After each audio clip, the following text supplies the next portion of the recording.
Tadepalligudem Seshamahal road రామాలయం వద్ద gold Ganesh youth ఆధ్వర్యంలో లడ్డూ వేలంపాట 1,48,000 రూపాయలకు బెంగాలీ వర్కర్ బుద్ధదేవ్ పాడుకుని సొంతం చేసుకున్నారు. చిన్న లడ్డు గొల్తి సాయి మహేష్ 31,000కు పాడుకున్నారు. స్వామివారికి అలంకరించిన 100 రూపాయల 200 రూపాయల నోట్లు పండ్లకొట్టు రాజు, పువ్వులకొట్టు నాగేశ్వరరావు 78,000 రూపాయలకు పాడుకున్నారు. స్వామివారి గొడుగు 17,000 రూపాయలకు జీకే ఆనంద్ పాడుకుని సొంతం చేసుకున్నారు.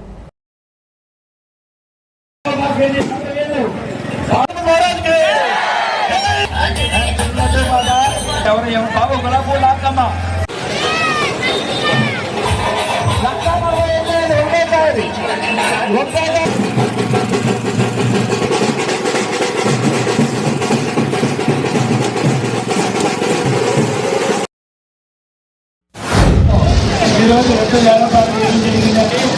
మొదటి లడ్డు 45 కేజీల లడ్డు శ్రీ వెంకటరమణ కర్మకాట వారు ఇవ్వడం జరిగింది.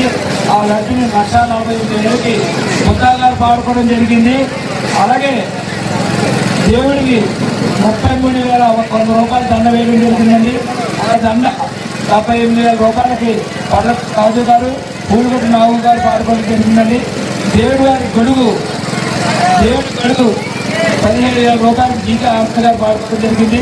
అలాగే స్వామివారి లడ్డూ పాట, చిన్న లడ్డూ పాట మన సాయి మహేష్ గారు పాడుకోవడం జరిగింది. వారికి ఆ విఘ్నేశ్వరుడు ఆరోగ్య సంపదలు ఇవ్వాలని, నల్లవేళ్ళలో కూడా ఆ గణపతి కటాక్షం ఉండాలని కోరుకుంటూ శాసనాల రోజు కార్యక్రమ రామాయణంతా గోల్డ్ గణేష్ ఆధ్వర్యంలో నిర్వహిస్తున్న ఈ గణేష్ మహోత్సవానికి తమ 100 రూపాయలు కానీ 30 రూపాయలు కానీ ఇచ్చిన ప్రతి షాప్ యజమానికి మా గోల్డ్ గణేష్ తరఫున ధన్యవాదాలు తెలియజేసుకుంటూ